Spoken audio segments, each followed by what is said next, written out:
எல்லாம் வல்ல அல்லாஹுடைய திருநாமம் போற்றி ஆரம்பம் செய்கின்றேன். சலாத்தும் சலாமும் இறை தூதர் இறுதி தூதர் நபி முஹம்மது ஸல்லல்லாஹு அலைஹி வஸல்லம் அவர்கள் மீதும் அவருடைய உத்தம சஹாபாக்கள் தொடர்ந்தவர்கள் துய்ந்தவர்கள் இன்ஷா அல்லாஹ் கியாமத்துடைய நாள் வருகின்ற வரைக்கும் தூய்மையான இஸ்லாத்திலே வாழ்ந்து தூய்மையோடு மரணிக்க வேண்டும் என்ற நல்ல உள்ளங்கள் கொண்ட ஆண்கள், பெண்கள், வாலிபர்கள், வயோதிபர்கள், குறிப்பாக என்னையும் உங்களையும் ஈண்டெடுத்து எனக்கும் உங்களுக்கும் அறிவையும் அன்பையும் நேசத்தையும் பாசத்தையும் ஊட்டி வளர்த்துவிட்டு இப்போது என்னையும் உங்களையும் விட்டு மறைந்து மண்ணறைகளிலே வாழ்ந்து கொண்டிருக்கின்ற என்னையும் உங்களையும் பெற்றெடுத்த தாயும் தந்தையும், இந்த மண்ணுக்கு மேலே வாழ்ந்து கொண்டிருக்கின்ற என்னையும் உங்களையும் பெற்றெடுத்த தாயும் தந்தையும் மீதும் அல்லாஹுடைய அருளும் அன்பும் பாவ மன்னிப்பும் நரகத்தின் விடுதலையும் என்றென்றும் உண்டாக வேண்டும் என்ற இனிய பிரார்த்தனையோடு ஆரம்பம் செய்கின்றேன். கண்ணியத்திற்கும் பெருமதிப்புக்கும் உரிய இஸ்லாமிய சகோதரர்களே, அல்லாஹுடைய நல்லடியார்களே, நானும் நீங்கள் உங்களையும் படைத்து என்னுடைய உள்ளத்திலும் உங்களுடைய உள்ளத்திலும் மறைத்து வைத்திருக்கிற அத்துணையையும் மறைந்து கொண்டு அவதானித்துக் கொண்டு கேட்டுக்கொண்டு பார்த்து கொண்டிருக்கின்ற அந்த படைத்த ரப்புல் ஆலமீன் எல்லா சந்தர்ப்பத்திலும் என்னையும் உங்களையும் பார்த்து கொண்டிருக்கிறான் என்ற பய உணர்வோடு இறையச்சத்தோடு நடந்து கொள்ளுமாறு முதலில் அடியனுக்கும் அடுத்ததாக தாங்களுக்கும் தக்குவாவை கொண்டு உபதேசம் செய்கின்றேன், இறை கட்டளை பிறப்பிக்கின்றேன். கண்ணியத்திற்குரிய இஸ்லாமிய சகோதரர்களே, அல்லாஹ்வுடைய நல்லடியார்களே, நானும் நீங்களும் இந்த உலகத்தில் ஒரு குறிப்பிட்ட காலம் வாழ்வதற்காக அல்லாஹு தஆலா எனக்கும் உங்களுக்கும் சில கால அவகாசங்களை தந்து இந்த மண்ணுக்கு மேலே அல்லாஹு தஆலா என்னையும் உங்களையும் வாழ்வதற்காக வேண்டி அனுப்பியிருக்கிறான். இந்த உலகத்தில் நாம் எப்படி வாழ்கிறோமோ அதை பொறுத்துத்தான் எங்களுடைய மரணமும் அமையப்பெறப் போகிறது. அதை பொறுத்துத்தான் எங்களுடைய மண்ணறையுடைய வாழ்க்கையும் ஆரம்பமாக போகிறது. அதை பொறுத்துத்தான் நாங்கள் மண்ணறையில் இருந்து எழுப்பப்படுகிற அந்த நிகழ்வும் ஆரம்பமாக போகிறது.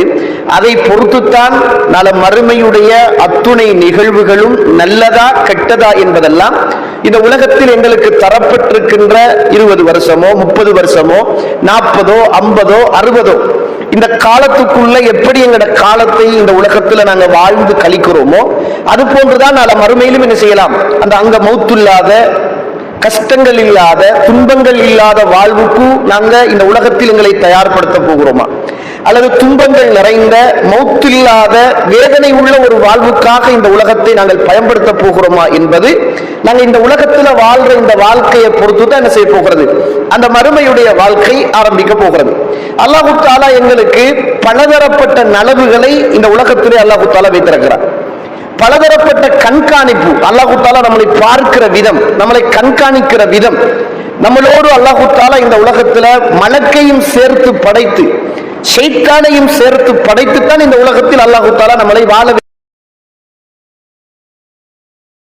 கெட்டதை தூண்டிக்கொண்டே இருப்பான். மாணவர் எப்போதும் நமக்கு நல்லதை தூண்டிக்கொண்டே இருப்பார். இந்த இரண்டுக்கு மத்தியில் தான் நம்முடைய வாழ்க்கை அமையப்பெற போகிறது. ஒன்று ஷைத்தானுக்கு வழிபட்டு இந்த உலகத்தில் நாங்கள் வாழ போகிறோம், அல்லது மலக்குடைய அந்த நல்ல பக்கத்துக்கு நாங்கள் வழிபட்டு இந்த உலகத்தில் நாங்கள் வாழ போகிறோம். அல்லாஹு தஆலா இந்த உலகத்துல ஃபர்ஸ்டாக இந்த உலகத்தை படைக்கக்குள்ளேயே இந்த உலகத்துக்கு அனுப்பியதே ஒரு மனித சமுதாயத்தை அல்ல. இந்த உலகத்தில் அல்லாஹு தஆலா ஃபர்ஸ்டுக்கு அனுப்பியதே ஒரு நபியத்தை அல்லாஹு தஆலா அனுப்பினான். பாவம் இல்லாத, ஷிர்க்குகள் இல்லாத, வித்யாத்துக்கள் இல்லாத, கோல் வஞ்சகம் பொறாமை எந்த ஒரு பாவமும் இல்லாத இந்த உலகத்துக்கு முதலாவது அல்லாஹு தஆலா ஒரு மனிதனை, சாதாரண மனிதன் அல்லாஹ் அனுப்பல. இந்த உலகத்துக்கு அல்லாஹு தஆலா முதலாவது பாவமே இல்லாத நேரத்துல அல்லாஹு தஆலா அனுப்பினது ஒரு நபியை தான் அனுப்பினான். ஆதம் அலைஹிஸ்ஸலாத்து வஸ்ஸலாம் அவர்களை தான் அனுப்பினான். அப்படி என்றால் அல்லாஹ் இந்த உலகத்துல பாவத்தை படைச்சிட்டு நல்லவரை அனுப்பி சீர்திருத்தத்தை செய்யல. பாவம் இல்லாத பூமியிலேயே நல்லவரை அனுப்பித்தான் இந்த உலகத்துல இதுக்கு பின்னால நடைபெற போகிற இந்த பாவங்கள், கொலைகள், கொள்ளைகள், விபச்சாரங்கள், ஷிர்க்குகள், இந்த மார்க்கத்துக்கு முரணான காரியங்கள் அத்துணையும் அல்லாஹ் தஆலா அதற்கு பிறகு என்ன செய்கிறான், இந்த உலகத்தில் உருவாக்குறான் என்பதை என்ன செய்கிறோம், நாங்கள் புரிந்து கொள்கிறோம். இந்த உலகத்துல நம்ம வாழணுமாக இருந்தால் நம்மள அடிக்கடி நம்மள சுய பரிசோதனை செய்து கொள்ளணும். நான் சொல்றது சுய பரிசோதனை என்பது இந்த உலகத்துல ஒவ்வொரு நாளும் நம்ம விசாரிச்சு கொள்ளணும். அந்த விசாரணை செய்யறதுக்கு முதல் நம்ம இந்த உலகத்துல வாழ்ற போது அது சின்னாக்களாக இருந்தாலும் சரி, பெரியாக்களாக இருந்தாலும் சரி, ஆண்களாக இருந்தாலும் சரி, பெண்களாக இருந்தாலும் சரி, நல்லவர்களாக இருந்தாலும் சரி, கெட்டவர்களாக இருந்தாலும் சரி, யாராக இருந்தாலும் நம்ம 3 சாட்சியத்தை இந்த உலகத்துல பயந்தே ஆகும். 3 சாட்சியத்தை பயப்பட்டால் இந்த உலகத்தில் நிச்சயமாக செய்யலாம், நல்லவனாக நாங்கள் வாழலாம். அதுல முதலாவது, இந்த உலகத்தில் நாங்கள் எப்பயும் இறை சாட்சியம் என்ற ஒன்று இருக்கிறது. எங்களை இறைவன் பார்க்கிறான், நாங்க செய்யறத அல்லாஹ் பார்க்கிறான், நாங்க இந்த உலகத்தில் செய்கிற நன்மைகளையும் அல்லாஹ் பார்க்கிறான், தீமைகளையும் அல்லாஹ் பார்க்கிறான், நல்லதையும் அல்லாஹ் பார்க்கிறான், கெட்டதையும் அல்லாஹ் பார்க்கிறான். எல்லா சந்தர்ப்பத்திலும் தனிமையில் இருந்தாலும், கூட்டாக இருந்தாலும், இரவில் இருந்தாலும், பகலில் இருந்தாலும், கடலில் இருந்தாலும், கரையில் இருந்தாலும், காட்டில் இருந்தாலும், எங்கிருந்தாலும் எங்களை அல்லாஹ் பார்த்து கொண்டிருக்கிறான் என்ற அந்த இறை சாட்சி. இந்த உலகத்தில் யாருமே நம்மளை பார்க்காவிட்டாலும் அல்லாஹ் நம்மளை பார்த்து கொண்டிருக்கிறான் என்ற ஒரு இறை சாட்சி என்பது மிக பிரதானமானது. இந்த உலகத்துல வாழக்குள்ள அந்த ஒரு மனசுல அந்த இறை சாட்சி என்று சொல்லுகிற ஒன்று இருக்குமாக இருந்தால் இந்த உலகத்துல நம்ம எப்பயும் நல்லவர்களாக வாழலாம். நம்ம சில நேரம் நம்ம கண்ணால இந்த உலகத்துல பார்க்கிற சில காரியங்கள், கண் தெரியாத மனிதர்கள் இந்த உலகத்தில் நடந்து கொள்ளுகின்ற விஷயங்கள், இது எல்லாத்தையும் அல்லாஹ் தஆலா பார்த்து கொண்டிருக்கிறான். நம்ம கண்ணோட இந்த உலகத்துல சிலதை பார்க்காம செய்வோம். அப்ப கண் இல்லாம இந்த உலகத்துல சில ஆட்கள் இந்த உலகத்துல என்ன செய்வாங்க, அவங்க வாழ்வாங்க. இப்படிப்பட்ட யாராக இருந்தாலும் அவர்களை இறைவன் வழி நடத்துவதற்கு இந்த இறை சாட்சி என்ற ஒரு சாட்சியை அல்லாஹ் தஆலா செஞ்சிருக்கிறான், வைத்திருக்கிறான். அதே போலதான் மனித சாட்சி. இந்த உலகத்துல நம்ம வாழ்ற போதும் நம்ம மட்டும் வாழ இல்லை என்பதை புரிஞ்சு கொள்ளணும். நாங்க மட்டும் தனிப்பட்ட ஒரு உலகத்துல தனிப்பட்ட ஒரு வாழ்க்கையில வாழல, எங்களோட மற்றவர்களும் அண்டி உறவாடி எங்களோடு வாழ்ந்து கொண்டிருக்கிறார்கள். எங்களுக்கு இந்த உலகத்தில் வாழுகிற மனிதர்களுடைய சாட்சியமும் மிக பிரதானமானது என்பதை என்ன செய்யக்கூடாது, மறந்துடக்கூடாது. அடுத்தது, இந்த உலகத்தில் நம்ம வாழ்ற போது மனச்சாட்சி, இந்த 2 சாட்சியமும் இல்லாமல் போனாலும் நமக்கென்று இருக்கிற இந்த உள்ளத்துல நம்மள ஒவ்வொரு நாளும் சில நேரங்கள் குற்றங்கள் செய்கிற போது, தவறுகள் செய்கிற போது, இன்னொருவருக்கு அநியாயம் செய்கிற போது, தனிமையில் பாவம் செய்கிற போது, நம்ம எதைத்தான் அலட்டி கொள்ளாவிட்டாலும் நம்முடைய மனசுக்குள்ள ஒரு சாட்சி இருக்குமே, மனச்சாட்சி என்பது நம்முடைய மனக்குமுறல் அப்படின்னு சொல்லலாம். நம்ம யாருக்காவது அநியாயம் செஞ்சிடுவோம், அநியாயமாக பேசிடுவோம், அல்லது யாருக்காவது ஒரு ஒரு பாவத்தை செஞ்சிடுவோம், ஒரு துன்பத்தை கொடுத்துடுவோம், அல்லது யாரையாவது சும்மா அநியாயத்துக்கு மாட்டி விட்டுருவோம், செய்யாத ஒரு மாணவனை ஒரு பாவம் செய்ததாக சொல்லிட்டுருவோம், பேசாத ஒரு வார்த்தையை இவர் பேசினதாக சொல்லிட்டுருவோம். நான் கண்ட வெண்டாலும் தூங்குற நேரம், எழும்புகிற நேரம், உட்கார்ற நேரம், எங்களை சில நேரங்களில் நோய்கள் ஆட்கொள்ளுகிற போது எங்களுடைய உள்ளுக்குள்ள இருக்கிற உள் உணர்வு சில நேரம் பேசும். அதுதான் மனச்சாட்சி. இந்த 3 சாட்சியமும் இந்த உலகத்துல நம்மளை சரியாக நெறிப்படுத்துமாக இருந்தால் நம்ம நிச்சயமாக இந்த உலகத்தில் என்ன செய்யலாம், நல்லவர்களாக நாங்கள் வாழலாம் என்பதை என்ன செய்ய வேண்டும், முதலாவது நாங்கள் புரிந்து கொள்ள வேண்டும். எனவே இந்த உலகத்தில் வாழ்ற போது இந்த 3 சாட்சியமும் ஒரு மனிதன் திருந்தி நாளை மறுமையில் வெற்றி பெறுவதற்கு மிக பிரதானமான காரியமாக என்ன செய்யும் இருக்கும் என்பதை நானும் நீங்களும் மறந்துவிடக் கூடாது. கண்ணியத்திற்குரியவர்களே, அல்லாஹ்வுடைய நல்லடியார்களே, இந்த உலகத்துல மனச்சாட்சி, மனித சாட்சி, இறை சாட்சி, இதுல இந்த மனித சாட்சியத்தை பாருங்க. ரசூலுல்லாஹி ஸல்லல்லாஹு அலைஹி வஸல்லம் ஒரு தடவை இருக்கிறாங்க, புகாரியில பதிவு செய்யப்பட்ட செய்தி, 1632வது செய்தி, புகாரியில பதிவு செய்யப்பட்ட செய்தி. இது அரபு இலக்கத்துல மாறியும் வரலாம். ரசூலுல்லாஹி ஸல்லல்லாஹு அலைஹி வஸல்லம் இருக்கிற போது ஒரு ஜனாசா கொண்டு போகப்படுகிறது. அப்ப இருக்கிறவங்க எல்லாருமே அந்த ஜனாசாவை பார்த்து புகழ்றாங்க. சார், நல்ல ஒரு மனுஷரு, மூத்தாயிட்டாரு, நல்லா இருந்தாரு, மூத்தா போயிட்டாரு, இப்படின்னு அவர நலவுகளை சொல்லி புகழ்றாங்க. உடனே ரசூலுல்லாஹி ஸல்லல்லாஹு அலைஹி வஸல்லம் அந்த புகழ்ச்சியை கேட்கிற போது வஜபத் வஜபத் வஜபத் அப்படின்னாங்க. கடமையாயிட்டு கடமையாயிட்டு கடமையாயிட்டு அப்படின்னாங்க. அதுக்கு பிறகு அந்த ஜனாசாவை அடக்கிட்டாங்க. இன்னும் ஒரு தடவை ரசூலுல்லாஹி ஸல்லல்லாஹு அலைஹி வஸல்லம் இருக்கிற போது ஒரு ஜனாசா கொண்டு போகப்படுகிறது. அந்த ஜனாசாவை பத்தி மக்கள் இகழ்றாங்க. மோசமான ஒரு ஜனாசா, ஒரு கெட்ட ஒரு மனுஷன், இவனால இப்ப நிம்மதி கிடைச்சிட்டு என்று சொல்ற மாதிரி, இவன் மௌத்தாயினது நல்லதுதான் என்ற மாதிரி அந்த ஜனாசாவை பத்தி இகழ்றாங்க. அப்ப ரசூலுல்லாஹி ஸல்லல்லாஹு அலைஹி வஸல்லம் வஜபத் வஜபத், கடமையாகிட்டு கடமையாகிட்டுனாங்க. இப்ப சஹாபாக்களுக்கு ஆச்சரியம். உமர் அவர்கள் கேட்கிறாங்க, அல்லாஹ்வுடைய தூதரே, நீங்க நல்ல ஒரு மனிதர் இந்த உலகத்தில் மரணித்து மக்கள் எல்லாம் நல்லவர் அப்படி என்று நீங்க புகழாதாரம் சூடுகிற போது கடமையாகிட்டு கெட்ட ஒரு மனிதர் மரணித்து அவரை மக்கள் இகழ்ந்த போது கடமையாயிட்டு நீங்க என்ன யார் ரசூலுல்லாஹ் விளக்கம் அப்படின்னு கேட்கிறாங்க. அப்பதான் ரசூலுல்லாஹி ஸல்லல்லாஹு அலைஹி வஸல்லம் சொல்றாங்க, ஏற்கனவே நல்ல மனிதர் மரணித்த போது நீங்கள் எல்லோரும் அவரை நல்லவர் என்று சாட்சி சொன்னீர்கள். அல்லாஹ்வும் கொடுத்து விட்டான். கெட்ட மனிதர் மரணித்த போது அவரை கெட்டவர் அப்படி என்று நீங்கள் எல்லாம் இகழ்ந்தீர்கள். அல்லாஹ்வும் அவரை அந்த சாட்சியத்தை ஏற்றுக்கொண்டு அல்லாஹ் அவருக்கு நரகத்தை கொடுத்து விட்டான். அன்தும் ஷுஹதாஉல்லாஹி ஃபில் அர்ள், நீங்கள் தான் இந்த பூமியில் வாழுகிற போது சாட்சியாளர்களாக இருக்கிறீர்கள் என்று ரசூலுல்லாஹி ஸல்லல்லாஹு அலைஹி வஸல்லம் அவர்கள் சொல்லித் தருவதை பார்க்கிறோம். எனவே இந்த உலகத்துல மற்றவனை பத்தி நமக்கு கணக்கு இல்லை, மற்றவன் புகழ்ந்தாலும் பிரச்சனை இல்லை, இகழ்ந்தாலும் பிரச்சனை இல்லை. அதாவது புகழ்ச்சிக்காக வேண்டி வாழ்றத சொல்ல இல்லை.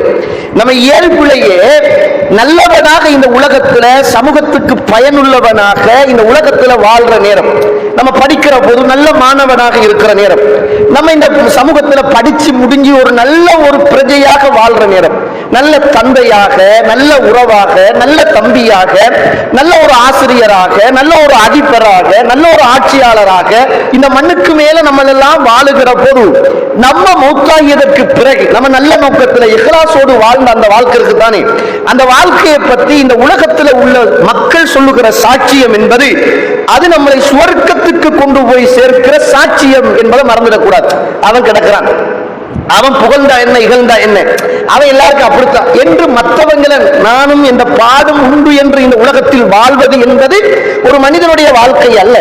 என்னால மற்றவனுக்கு துன்பம் துயரம் வராமல் என்னால மற்றவருக்கு நல்லது நடக்குமாக இருந்தால் அதுதான் ஒரு சிறந்த வாழ்க்கை என்பதை ஒருவர் புரிந்து கொண்டு இந்த உலகத்தில் வாழ்வாராக இருந்தால் நிச்சயமாக அவருடைய மரணத்துக்கு பிறகும் அவருடைய மரணத்துக்கு முன்னரும் மனிதர்கள் சொல்லுகிற சாட்சியம் என்பது அவரை நரகத்திலே இருந்து பாதுகாத்து அவரை சுவர்க்கத்துக்கு கொண்டு போய் என்பதை மறந்துடக்கூடாது. அதனால நம்ம சின்ன காலத்துல இருந்து, நம்ம படிக்கிற காலத்துல, ஓதுற காலத்துல இருந்து நம்ம மற்றவங்களோடு நல்ல முறையில அநியாயம் செய்யாம, மற்றவங்களை பயந்து, மற்றவங்களுடைய விஷயங்கள்ல தலையிடாம, நம்ம மற்றவ எல்லாரோடும் அன்பாக இரக்கமாக இந்த உலகத்தில் வாழ்வது என்பது எங்களை அவங்க நல்லவங்க உண்மையாக நல்லவங்களாக வாழ்ந்தால் அவங்க உண்மையாக நம்மளை நல்லவர் மறுமையில் சுவர்க்கம் கொண்டு போய் சேர்க்கும் என்பதை நானும் நீங்களும் மறந்துவிடக் கூடாது. அதே போலதான் இந்த உலகத்துல நம்ம வாழ்ற காலத்துல நம்மளோட மனச்சாட்சி சில நேரம் நம்மளை உறுத்தும். அந்த சாட்சியத்தையும் இந்த உலகத்தில் நம்ம சரியாக அடையாளப்படுத்திக் கொள்வோமாக இருந்தால் நிச்சயமாக மறுமையில நம்ம வெற்றி பெறலாம். நீங்க பார்க்கலாம், புகாரியில 6832வது செய்தி, புகாரியில பதிவு செய்யப்பட்ட செய்தி. ஒரு தடவை ரசூலுல்லாஹ் ஸல்லல்லாஹு அலைஹி வஸல்லம் மஸ்ஜிது நபவி ரசூலுல்லாஹ்வுடைய பள்ளிவாசல்ல அமர்ந்து கொண்டிருக்கிறாங்க. இருக்கிற நேரம் ஒரு மனிதர் வருகிறார். ரசூலுல்லாஹ் பள்ளிவாசல்ல சஹாபாக்களோடு உட்கார்ந்து இருக்கிறாங்க. வந்த மனிதர் ரசூலுல்லாஹி ஸல்லல்லாஹு அலைஹி வஸல்லம் போய் சொல்றாரு, இன்னி அஸப்து அத்தன், நான் ஒரு பெரிய தப்பு செஞ்சிட்டேன், தவறு செஞ்சிட்டேன், பெரிய ஒரு பாவம் பண்ணிட்டேன், எனக்குரிய தண்டனையை தாங்க அப்படின்னு கேட்கிறாங்க. என்ன பாவம் செஞ்சாருன்னு ஹதீஸ்ல வரல. அவர் விபச்சாரம் செஞ்சாரா, கொலை செஞ்சாரா, அல்லது என்னையாவது பெரிய குற்றம், இஸ்லாமிய குற்றவியல் அந்த தண்டனை பெறுகிற மிகப்பெரிய பாவத்தை நான் செஞ்சிட்டேன் யா ரசூலுல்லாஹ், இன்னி அஸப்து அத்தன், நான் ஹஜ் பெறுகிற தகுதியான இடத்தில் நான் இருக்கிறேன், ஃபஅகிம்ஹு அலைய, என் மீது நீங்கள் ஹஜ்ஜை நிறைவேற்றுங்கள் அப்படின்னு கேட்கிறாங்க. இப்படி கேட்டுக்கிட்டு இருக்கிற நேரத்துல தொழுகைக்கான நேரம் ஆயிடுச்சு. தொழுகைக்கான நேரம் வந்த உடனே ரசூலுல்லாஹ் ஸல்லல்லாஹு அலைஹி வஸல்லம் அவர்கள் தொழுகைக்கு போயிட்டாங்க. வந்த மனுஷரை ரசூலுல்லாஹ் பிடிங்க, அவரை கட்டுங்க, 4 பேர் இவரை காவல் பண்ணுங்க, இங்க வாங்க, நீங்க என்ன பாவம் செஞ்சீங்க, நீங்க யாரோட செஞ்சீங்க, நீங்க எங்க செஞ்சீங்க, நீங்க எந்த ஊர்ல செஞ்சீங்க, நீங்க எப்ப செஞ்சீங்க, நீங்க எப்படி செஞ்சீங்க, நீங்க மட்டும் செஞ்சீங்களா, உங்களோட வேற யாரும் செஞ்சாங்களா, இதை எதையும் ரசூலுல்லாஹ் கேட்கவும் இல்லை. யாரையும் ரசூலுல்லாஹ் காவல் போடவும் இல்லை. நீங்க போகக்கூடாது, ஈனதான் நிக்கணும், நீங்களாக வந்துட்டீங்க, நீங்களாக ஏற்றுக்கொண்டுட்டீங்க, உங்களுக்குரிய தண்டனை நிச்சயம் தரப்பட வேண்டும், இவரை பிடிங்க. இவர் தொழுகிற வரைக்கும் இங்கதான் இருக்கணும், ரூம்ல போட்டு பூட்டுங்க, இதெல்லாம் ரசூலுல்லாஹ் ஒன்றுமே சொல்லல. வஹவரத்தி ஸலா, தொழுகைக்கான நேரம் வந்த உடனே வந்த மனுஷர் எனக்கு ஹத்த நிறைவேற்றுங்க என்று சொன்ன மனுஷரை ரசூலுல்லாஹ் விட்டுட்டு அப்படியே தொழுகைக்காக வேண்டி வந்துட்டாங்க. தொழுகை ரசூலுல்லாஹி ஸல்லல்லாஹு நடத்துறாங்க. தொழுகை முடிச்ச உடனே ரசூலுல்லாஹி ஸல்லல்லாஹு அவர்கள் அதே இடத்துல போய் திரும்ப உட்கார்றாங்க. அதே இடத்துல உட்கார்றாங்க. ஏற்கனவே எனக்கு ஹத்தை நிறைவேற்றுங்கள், நான் ஒரு தவறு செய்து விட்டேன் என்று வந்த மனிதர் திரும்ப அவருடைய மனச்சாட்சி அவரோடு போராடுது. அடே, நான் இந்த உலகத்தில் செய்த தப்புக்கு தவறுக்கு நான் தண்டனை பெறணுமே, இந்த உலக வாழ்க்கை ஒரு போலியான வாழ்க்கை தானே, இது நிரந்தரம் இல்லையே, இந்த உலகத்தில் ஒரு நாள் நான் மௌத்தாகணுமே, எனக்கு ஒரு மன்னரை ஒன்று இருக்கிறதே, எனக்கு ஒரு மகசர் இருக்கிறதே, இறைவனுடைய நீதிமன்றம் இருக்கிறதே, சுவர்க்கம் ஒன்று இருக்கிறதே, நரகம் ஒன்று இருக்கிறதே, நான் நரகத்திலே இருந்து பாதுகாப்பு பெறணுமே, இந்த உலகத்தில் வருகிற கேவலம் இல்லையே, மறுமையில் வருகிற கேவலம் தானே நிரந்தரமான கேவலம். இப்படி இவருடைய மனச்சாட்சி இவரை கொண்டு கொண்டே இருக்கிறது. தொழுகை முடிஞ்சதும் ரசூலுல்லாஹி ஸல்லல்லாஹு அவர்கள் அந்த இடத்துல போய் உட்கார்ந்த உடனே திரும்ப அதே மனிதர் வந்து, யா ரசூலுல்லாஹ், தொழுகை முடிஞ்சதுக்கு பிறகு, யா ரசூலுல்லாஹ், அல்லாஹ்வுடைய தூதரே, இன்னி அஸப்து ஹத்தன், நான் பெரியோரு ஹத்தை பெறுகிற தகுதியான இடத்தில் நான் இருக்கிறேன், ஃபஅகிம்ஹு அலைய, எனக்குரிய ஹத்தை நீங்க நிறைவேற்றுங்க யா ரசூலுல்லாஹ் என்னங்க. அப்ப ரசூலுல்லாஹி ஸல்லல்லாஹு அலைஹி வஸல்லம் அந்த மனுஷரை பார்த்து ரசூலுல்லாஹ் கேட்ட கேள்வி என்ன தெரியுமா?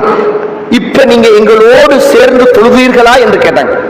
இப்ப நீங்க நாங்கெல்லாம் தொழக்குள்ள எங்களோடு சேர்ந்து தொழுதுட்டீங்களான்னு கேட்டாங்க. வந்த மனிதர் சொன்னார், கால நஅம், ஆம் யா ரசூலுல்லாஹ், உங்களோடு தான் சொன்னாங்க. அல்லாஹ் உன்னுடைய பாவத்தை மன்னித்து விட்டான், நீ போயிடு, நீ தொழுத தொழுகைதான் உனக்குரிய ஹஜ், நீ போ அப்படி என்று ரசூலுல்லாஹி ஸல்லல்லாஹு அலைஹி அந்த மனிதரை அனுப்பினார்கள் என்பதை பார்க்கிறோம். நம்ம இந்த உலகத்தில் வாழ்ற காலத்தில் அநியாயம் செஞ்சாலும் நம்முடைய மனசு பேசும், நியாயமாக நடந்து கொண்டாலும் நம்முடைய மனசு பேசும். அதனால இந்த உலகத்தில் நம்ம வாழ்ற காலம் நம்முடைய மனச்சாட்சிக்கு ஏற்றா போல, நம்முடைய உள்ளுணர்வுக்கு ஏற்றா போல, நம்முடைய உள்ளம் இந்த உலகத்துல நமக்கு நல்லதையும் கெட்டதையும் இயல்பாக சொல்லித்தரும். இது நல்லது, இது கெட்டது, இது நன்மையான காரியம், இது பாவமான காரியம், இது இவனுக்கு செய்கிற துரோகம், இது இவனுக்கு செய்கிற அநியாயம், இது இவனுக்கு செய்கிற நலவு என்று நம்முடைய மனசு நம்மளோடு பேசும், தானாக பேசும்.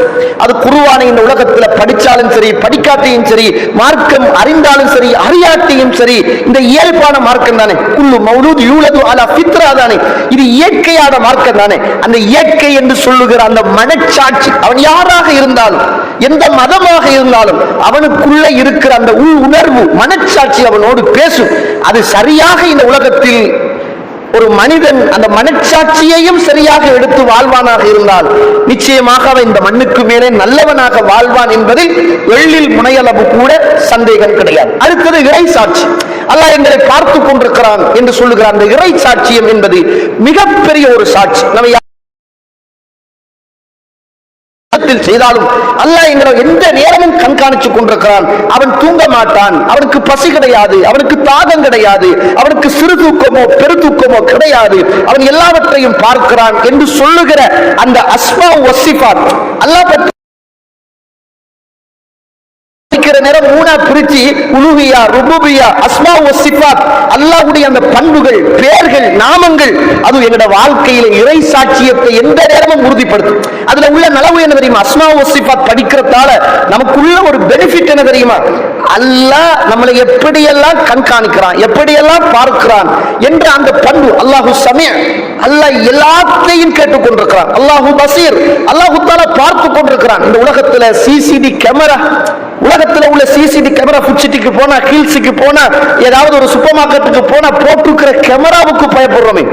ஆனால் அதையெல்லாம் தாண்டி அல்லாஹ் ரப்புல் ஆலமீன் இரவிலும் பகலிலும் எல்லா சந்தர்ப்பத்திலும் அல்லாஹ் தஆலா என்னை பார்த்து கொண்டிருக்கிறான் என்று சொல்கிறார். அந்த அஸ்மா வசிஃபாத் எங்களை இந்த உலகத்தில் இறை சாட்சியத்தை அடிக்கடி என்ன செய்யப்படுது, ஞாபகப்படுத்துகிற பெரிய ஒரு சாட்சியம் என்பதை மறந்துவிடக் கூடாது. அழகான ஒரு, இந்த மூன்றுக்கும் ஒரு அழகான ஒரு வரலாற்று செய்தி சொல்லட்டுமா? உங்களுக்கு தெரியும், குர்ஆனை படிக்கிற ஒரு பழக்கம் இருந்தால், வாசிக்கிற ஒரு பழக்கம் இருந்தால், நீங்க எல்லாரும் கேள்விப்பட்ட ஒரு அழகிய வரலாறு தான் யூசுப் அலைஹிஸ்ஸலாத்து வஸ்ஸலாம் அவர்களுடைய வரலாறு. சூரத்துல் யூசுப் 12வது அத்தியாயம் 22, 23, 24, 25, 26, 27வது வசனங்களை தொடர்ந்து வாசிச்சு பாருங்க. அல்லாஹ் தஆலா இந்த 3 சாட்சியத்தையும் ஒரு நபியில் அல்லாஹ் ரப்பல் ஆலமீன் இந்த உலகத்தில் எங்களுக்கு ஒரு பாடமாக சொல்வதை பார்க்கிறோம். இந்த உலகத்தில் அல்லாஹ் தஆலா நபிமார்களை வச்சு எங்களுக்கு சில தர்பியத்தை தருகிறார், சில பாடத்தை தருகிறார், சில படிப்பினைகளை அல்லாஹ் தஆலா தருகிறார். யூசுப் அலைஹிஸ்ஸலாம் இந்த உலகத்தில் வாழ்ந்த போதும் அவருக்கு இந்த உலகத்தில் வெளியாட்கள் யாருமே துரோகம் செய்யல. அவருக்கு துரோகம் செய்யறது அவர்களோடு கூட பிறந்தவர்கள், அவர்களுடைய உறவுகள் தானே. கூட்டிட்டு போய் பொய்ய சொல்லி விளையாட தாங்க என்று சொல்லி ஒரு நபிக்கு பிறந்த ஒரு மகனார கொண்டு போய் ஓநாய் திண்டு விட்டது என்று அவருடைய சட்டையில பொய்யான ரத்தத்தை பூசி அவரை ஒரு பால் கிணத்துல தூக்கி எறிஞ்சிட்டு தான் என்ன செஞ்சாங்க, ஒளிச்சு நின்று பார்த்தாங்க. யாராவது வந்து யூசுஃபை எடுத்துட்டு போறாங்களா அப்படின்னு கிணத்துக்குள்ள போட்டுட்டு ஒளிச்சு நின்று பார்க்கறாங்க. அப்ப வந்த பயண கூட்டம் என்ன செய்யறாங்க, எடுத்துட்டாங்க. பயண கூட்டம் என்பது வியாபாரத்துக்காக வந்த கூட்டம். நல்ல பசுந்தான ஒரு பிள்ளை, அழகான ஒரு பிள்ளை. ஆனா வியாபாரத்துல வந்த மைண்ட் எப்படி இருக்கும், இதை எவ்வளவுக்கு விற்கலாம் அப்படிதான் யோசிப்பாங்க. கிடத்துக்குள்ள போய் பார்க்கிறாங்க வியாபார கூட்டம், ஒரு அழகான ஒரு சிறுவன் இருக்கிறான். உடனே தூக்கி எடுத்துட்டாங்க. ஒளிச்சிட்டு இருந்த உறவுகள் எல்லாம் ஓடி போய் இங்க வாங்க, எங்களுக்கு நீ சல்லி தாங்க அப்படின்னு அதை சில அற்ப திருகத்துக்கு வித்தாங்க. உறவுகள் எல்லாருமே அற்ப திருகத்துக்கு வித்தாங்க. வித்துட்டு தான் அந்த இடத்துல இருந்து சட்டையில ரத்தத்தை பூசி பொய் சாட்சியத்தோட என்ன செய்யறாங்க, வாப்பாட்ட கொண்டு போய் கொடுக்குறாங்க. ஓநாய் திண்டு விட்டது, தம்பிய ஓநாய் திண்டுட்டு அப்படின்னு ஒரு பொய் சாட்சியத்தை கொண்டு போய் கொடுக்குறாங்க. பொய் சாட்சியம் எப்போது நிலைத்திருக்காது, அது அழிஞ்சிடும். காலங்கள் கடந்து போகிறது, தந்தையுடைய கண் அப்படியே குருடாகி போகிறது. இந்த நேரத்தில் அல்லாஹ் ரப்பல் ஆலமீன் கிணத்துக்குள்ள இருந்து எடுக்கப்பட்ட யூசுப் அலைஹிஸ்ஸலாத்து வஸ்ஸலாம் அவர்களை அல்லாஹ் அப்படித்தானே வீசி எறிகிற போது இவர் எங்க வருவார்னு தெரியாது. நம்ம எல்லாம் இந்த உலகத்துல அனாதையாக பிறந்திருப்போம். ஆனா இதுக்கு பின்னால நம்ம வார வாழ்க்கை இருக்குதானே, நமக்கு கிடைக்கிற பெனிஃபிட் இருக்குதானே, அல்லாஹ் நம்மளை உயர்த்துற இடம் இருக்குதானே, 4 பேருக்கு அல்லாஹ் தஆலா நம்மளை கண்ணியப்படுத்துகிற இடம் இருக்குதானே, அது நமக்கு தெரியாது. அன்றைக்கு யூசுப் அலைஹிஸ்ஸலாத்துக்கு தெரியாது. கிணத்தில எறியப்பட்ட போதும் அந்த சமூகத்தில் 7 ஆண்டு காலம் வரை இருக்கிற வறுமைக்கு எதிரான நல்ல திட்டத்தை தீட்டுகிற, அதன் பிறகு உங்களோட உறவுகளே உங்களோட காலடியில் வந்து விழுகிற ஒரு வாழ்க்கை இருக்கிறது என்பது யூசுப் அலைஹிஸ்ஸலாத்துக்கும் தெரியாது, அவங்களோட சகோதரர்களுக்கும் தெரியாது. பின்னால என்ன நடக்கும் என்பது அல்லாஹ் தான் தெரியுமா. இன்னைக்கு நம்ம அனாதையாக வாழலாம், ஏழையாக வாழலாம், கஷ்டப்படலாம், ஒரு இடத்துல நாம சாப்பாட்டை கஷ்டப்பட என்னையாவது ஒரு வாழ்க்கை வாழலாம். ஆனா பின்னால இருக்குதானே அந்த வாழ்க்கை ரப்பு தான் அறிந்தவர், நிச்சயமாக நலவை வைத்திருப்பான். அல்லாஹ் ரப்புல் ஆலமீன் பால் கிணத்துக்குள் வீசப்பட்டு எடுக்கப்பட்ட அந்த யூசுப் அலைஹிஸ்ஸலாத்து வஸ்ஸலாம் அவர்களை அந்த ஊரில் உள்ள மன்னனுடைய வீட்டுல அல்லாஹ் தஆலா வாழ வச்சார். இதான் ரப்பு. மன்னருடைய வீட்டுல, மன்னன் வீடு எப்படி இருக்கும், சாப்பாட்டுக்கு பஞ்சம் இருக்குமா, கவலைக்கு இடம் இருக்குமா, எப்படி இருக்கும் அந்த வாழ்க்கை, பாதுகாப்பு எப்படி இருக்கும், எல்லாம் இந்த உலகத்துல சிறந்த வீடு. அதுதான் நம்மள பார்வையில தெரியும். ஒரு ஜனாதிபதியோட வீடு எப்படி இருக்கும், அப்படியான ஒரு வீட்டுக்குள் அல்லாஹ் தஆலா யூசுப் அலைஹிஸ்ஸலாத்து வஸ்ஸலாம் அவர்களை வாழ வைக்கிறார். இப்ப யூசுப் அலைஹிஸ்ஸலாம் அந்த வீட்டில் என்ன செய்றாங்க, வாழ்றாங்க, வளர்றாங்க, பெரிய ஆளாக ஆகுறாங்க. அவர் பெரிய ஆளாகி பருவ வயதை அடைந்த போது அவருக்கு அல்லாஹ் ரப்புல் ஆலமீன் வாத்தைனாஹு ஹுக்மன் வ இல்மா, அறிவையும் ஞானத்தையும் நாம் படித்து கொடுத்தோம் அப்படினா. பருவ வயசு வந்த உடனே அல்லாஹ் தஆலா அவருக்கு அறிவையும் ஞானத்தையும் அல்லாஹ் தஆலா படிச்சு கொடுக்கிறார். இந்த நேரத்தில் பெருசாகின உடனே பருவ வயது அடைந்த உடனே பசுந்தான ஒரு பிள்ளையாக வந்துட்டார். இந்த நேரத்தில அந்த வீட்டில் வளர்த்த அசீசுடைய மனைவி யூசுப் அலைஹிஸ்ஸலாத்துடைய அந்த அழகுல கவரப்படுறார். அழகுல கவரப்பட்டு யூசுப் அலைஹிஸ்ஸலாத்தோடு ஒரு பாவம், ஒரு விபச்சாரம் செய்யணும் அப்படின்னு ஆசைப்படுறார். யூசுப் அலைஹிஸ்ஸலாத்து வஸ்ஸலாம் அவர்களை அந்த பெண் 5 விஷயமான காரியங்களை செய்து கொண்டு நெருங்குறார். அதுல ஒன்று அவ அலங்கரிக்கிறார். யோசிச்சு பாருங்க, இன்னைக்கு மனுஷன் பாவத்தை தேடி போற காலம். எங்கேயாவது பாவம் செய்ய கிடைக்காதா, அல்லாஹ்வை மறந்து, மனச்சாட்சியத்தை மறந்து, மனித சாட்சியத்தை மறந்து மனுஷன் பாவம் செய்யறதுக்கு ஒரு நல்ல சூழலை தேடி போறான், பாதுகாப்பான சூழலை தேடி போறான், யாரும் பார்க்காத சூழலை தேடி போறான். யூசுப் அலைஹிஸ்ஸலாம் தேடி போகல, அவருக்கு தானா தேடி வருகிறது. வீட்டுக்குள்ளேயே வளர்றார், வீட்டுக்குள்ளேயே பாதுகாப்பு. அரசனுடைய மனைவி பாவத்துக்காக வேண்டி தன்னை அலங்கரித்துக் கொண்டு, நல்லா அழகப்படுத்திக் கொண்டு யூசுப் அலைஹிஸ்ஸலாத்து வஸ்ஸலாம் அவர்களை அழைக்கிறார். அலங்கரித்துக் கொண்டு அதே போன்று கதவுகளை எல்லாம் பூட்டி வகல்லகத்தில் அபுவாப், கதவுகளுக்கெல்லாம் தாளிட்டு, தாப்பலிட்டு, ஹைதலக் வா அப்படி என்று கூப்பிட்டு கொண்டு யூசுப் அலைஹிஸ்ஸலாம் ஓடுற நேரம் திரட்டி கொண்டு அஞ்சாவது திரட்டி பிடிக்கிற போது பின்னால சட்ட கிழியுது. இந்த அஞ்சையும் குர்ஆன் சொல்லுது. இவ்வளவு காரியமும் பண்ணி அந்த பெண் யூசுப் அலைஹிஸ்ஸலாத்து வஸ்ஸலாம் அவர்களை திரட்டிக்கிட்டு போறாங்க. அந்த நேரத்தில் யூசுப் அலைஹிஸ்ஸலாத்து வஸ்ஸலாம் அவர்கள் முதலாவது சாட்சியத்தை நிறுவுறாங்க. கால மஆதல்லாஹ், அல்லாஹ் என்னை பாதுகாக்கட்டும், என்னையும் உன்னையும் அல்லாஹ் தஆலா பாதுகாக்கட்டும். ஒரு பாவம் நடக்க போகுது, ஒரு தப்பு நடக்க போகுது, ஒரு அநியாயம் நடக்க போகுது. அல்லாஹ்வுக்கு யூசுப் அலைஹிஸ்ஸலாம் தான் வளர்ந்த அந்த வீட்டில் உள்ள அந்த எஜமாட்டியை பார்த்து சொல்கிறார், கால மஆதல்லாஹ், அல்லாஹ் என்னை சாட்சியத்தை முன்னால் வைக்கிறார். நம்ம இந்த உலகத்துல தப்பு செய்கிற நேரம், தவறு செய்கிற நேரம், உஸ்தாது பார்க்கல, ஊர் மக்கள் பார்க்கல, உம்மா பார்க்கல, மாப்பா பார்க்கல, யாருமே பார்க்கல என்பதற்கு அப்பால் கால மஆதல்லாஹ், அல்லாஹ் என்னை பார்த்து கொண்டிருக்கிறான் என்ற இறை சாட்சியம். யூசுப் அலைஹிஸ்ஸலாம் இந்த இறை சாட்சியத்தை வைக்கிறார். அல்லாஹ் என்னை பார்த்து கொண்டிருக்கிறான், உன்னையும் பார்த்து கொண்டிருக்கிறான், இந்த பாவத்திலே இருந்து நானும் நீங்களும் ஒதுங்க வேண்டும் அப்படின்னு சொல்றான். அந்த பொம்பளைக்கு அது விளங்கல்ல, அந்த பொம்பளைக்கு விளங்கல்ல. இரண்டாவது அந்த பொம்பளை முயற்சி செய்யறான். முயற்சி பழங்களை எல்லாம் வெட்டி முயற்சி செய்கிறார். முயற்சி செய்கிற நேரம் இரண்டாவதாக யூசுப் அலைஹிஸ்ஸலாத்து வஸ்ஸலாம் அவர்கள் அந்த இடத்திலே மனச்சாட்சியத்தை முன்வைக்கிறார்.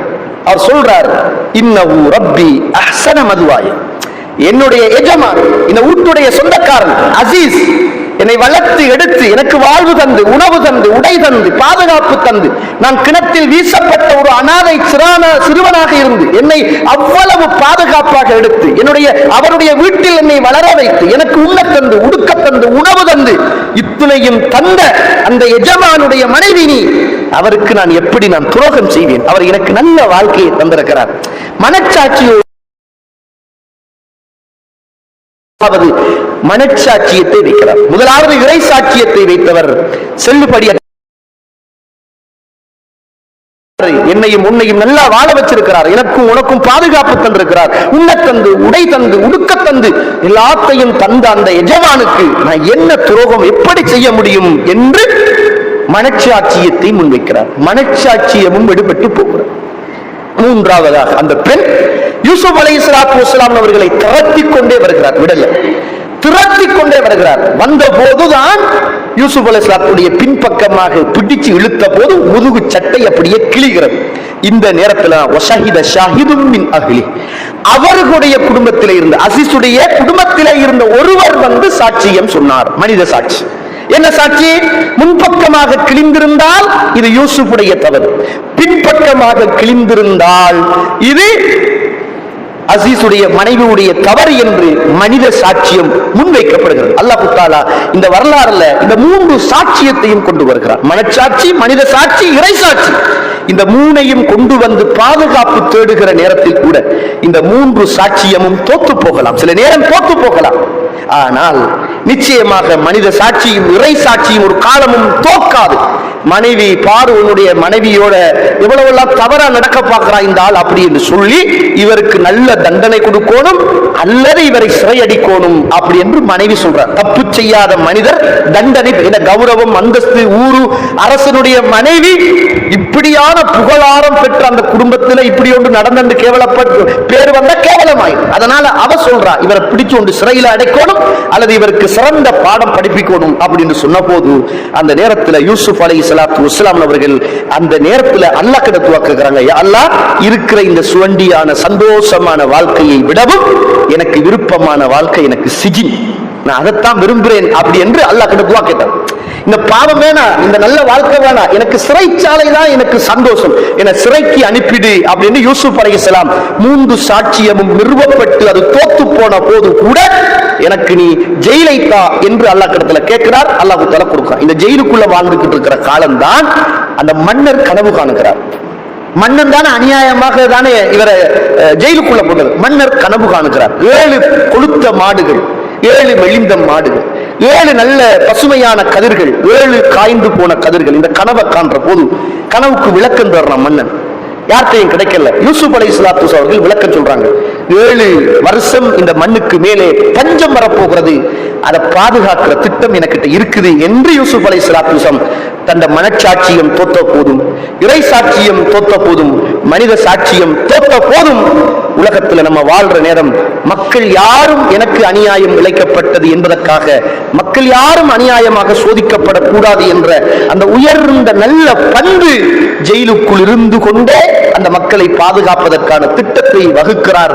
அநியாயம் செய்த மன்னன் என்று தெரிந்தும் அநியாயம் செய்தான் என்பதற்காக இவர் அநியாயம் செய்யாமல் நியாயமாக நடந்து கொண்டு அந்த நாட்டையே அந்த திட்டத்தில் இருந்து பாதுகாத்த வரலாறு என்ன செய்கிறது குர்ஆன் சொல்கிறது. எனவே இந்த உலகத்தில் வாழ்ற போது இந்த 3 சாட்சியம் அல்லாஹ் பார்க்கிறான், மனிதர்கள் பார்க்கிறார்கள். இறை சாட்சி, மனித சாட்சி, அதே போன்றுதான் மனச்சாட்சி என்பது மிக பிரதானமானது என்பதை அறிந்து தெரிந்து இந்த உலகத்தில் நம்ம வாழ்ற போது இந்த உலகத்தில் வாழக்குள்ள நிச்சயமாக நாங்கள் நல்லவர்களாக வாழலாம். இந்த 3 சாட்சியமும் தோத்து போனால் இந்த உலக வாழ்வும் தோத்துவிடும், மறுமையுடைய வாழ்வும் தோத்துவிடும் என்பதை அறிந்து தெரிந்து நல்லவர்களாக வாழ்வதற்கு அல்லாஹ் எனக்கும் உங்களுக்கும் துணை செய்வானாக. வாஹதவானா அல்ஹம்துலில்லாஹி ரப்பில் ஆலமீன். அல்ஹம்துலில்லாஹி ரப்பில் ஆலமீன் வஸ்ஸலாத்து வஸ்ஸலாமு அலா அஷ்ரஃபில் முர்ஸலீன் வஅலா ஆலிஹி வஅஸ்ஹாபிஹி அஜ்மஈன். அம்மா பஅத். கண்ணியத்துக்குரிய இஸ்லாமிய உறவுகளே, அல்லாஹ்வுடைய நல்லடியார்களே, இந்த இறை சாட்சியத்தில் ஒன்றுதான் இந்த வெள்ளிக்கிழமை என்பது.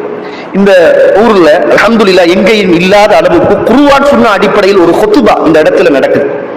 எத்தனையோ பேர் பித்அத்து ஷிர்க்குகள் நடக்குகிற, இறை தூதர் சொன்னதற்கு முரணான ஜும்மாக்கள் நடக்குகின்ற இந்த காலகட்டத்தில் கலந்து கொள்ளுகிற போது மாஷா அல்லாஹ் இது ஒரு மதரசாவாக இருந்து இந்த ஊர்ல உள்ள மக்களுக்கு குர்ஆன் சுன்னா அடிப்படையில் திறந்து கொடுத்த ஒரு மஸ்ஜிதாக இந்த மஸ்ஜித் இருக்கிற போது இறை சாட்சியமும் மலக்குடைய சாட்சியமும் நடைபெறுகிற ஒரு மிக பிரதானமான ஒரு நாள் இந்த நாள். வெள்ளிக்கிழமை நேரத்தோடு வருபவருக்கு வானவர்களுடைய சாட்சியம், இவர் நேரத்தோடு வந்தார் என்ற சாட்சியமும் சன்மானமும் வழங்கப்படுகிற நாள் இன்றைய நாள். சாட்சியம் வானவர்களின் ஊடாக சாட்சியம் எழுதப்பட்டு சன்மானம், முதலாவது வந்தால் உங்களுக்கு ஒட்டகம் என்ற சன்மானம், இரண்டாவது வக்தில் வந்தால் சாட்சியம் எழுதப்பட்டு உங்களுக்கு மாடு என்ற சன்மானம், மூன்றாவது வந்தால் சாட்சியம் எழுதப்பட்டு ஆடு என்பது சன்மானம், நாலாவது வந்தால் சாட்சியம் வானவர்களால் எழுதப்பட்டு கோழி, ஐந்தாவது வந்தால் வானவர்களினால் சாட்சியம் எழுதப்பட்டு முட்டை. இமாம் முன்பருக்கு ஏறியதற்கு பிறகு நீங்கள் வந்தால் உங்களுக்கு எந்த விதமான சாட்சியமும் இல்லை, எந்த சாட்சியமும் இல்லை. நம்ம ஊர்ல தானே இருந்தோம்,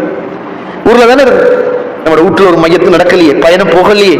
அதனால குத்பா என்பதும் ஒரு சாட்சியத்துக்குரிய நாள். அதுவும் இந்த உலகத்தில் அல்லாஹ்வினால் படைக்கப்பட்ட வானவர்கள் சாட்சியம் சொல்லுகிற ஒரு நாள்.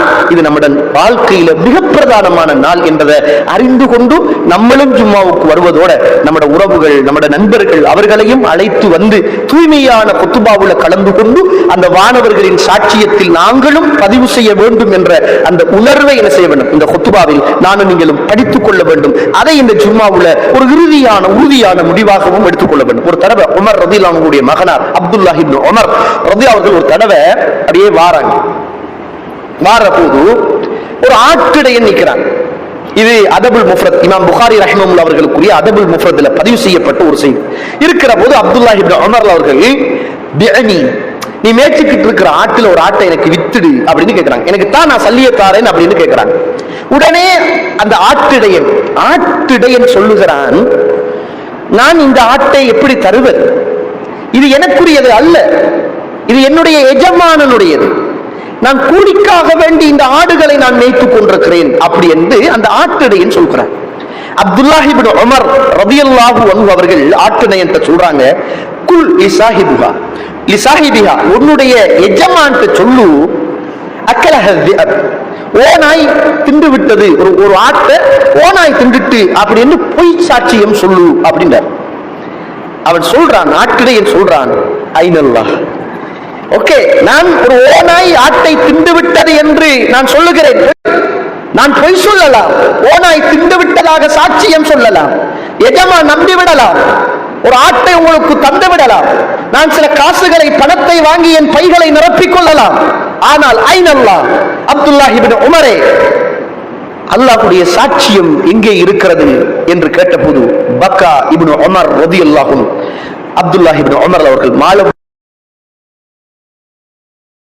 சொன்னார்கள், நிச்சயமாக அல்லாஹ் தான் உன்னுடைய உள்ளத்தில் இதை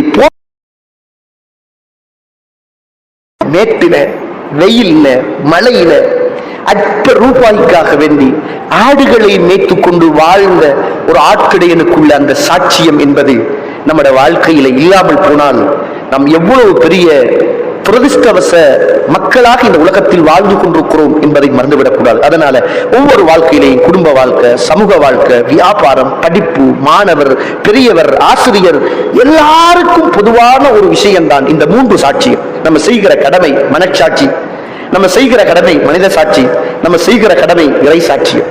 நம்ம செய்கிற வியாபாரம் மனச்சாட்சி, மனித சாட்சி, இறை சாட்சி. எல்லாத்தையும் யோசிச்சு குடும்பம், பிள்ளைகள் எல்லாத்தையும் யோசிச்சு பார்த்தால் இந்த 3 சாட்சியத்துக்குள்ளுதான் அது இருக்கிறது. அதை நம்ம சரியாக இந்த உலகத்தில் அடையாளப்படுத்தி வாழ்வோமாக இருந்தால் நல்லவர்களாக வாழ்ந்து மரணிப்பதற்கு அந்த 3 சாட்சியமே போதுமானது என்பதை அறிந்து தெரிந்து நல்லவர்களாக வாழ்ந்து நல்லவர்களாக மரணிப்பதற்கும் இந்த சாட்சியத்தை பயந்து நடப்பதற்கும் அல்லாஹ் எனக்கும் உங்களுக்கும் துணை செய்வானாக. வாஹ்ர தவ்வானா அல்ஹம்துலில்லாஹி ரப்பில் ஆலமீன்.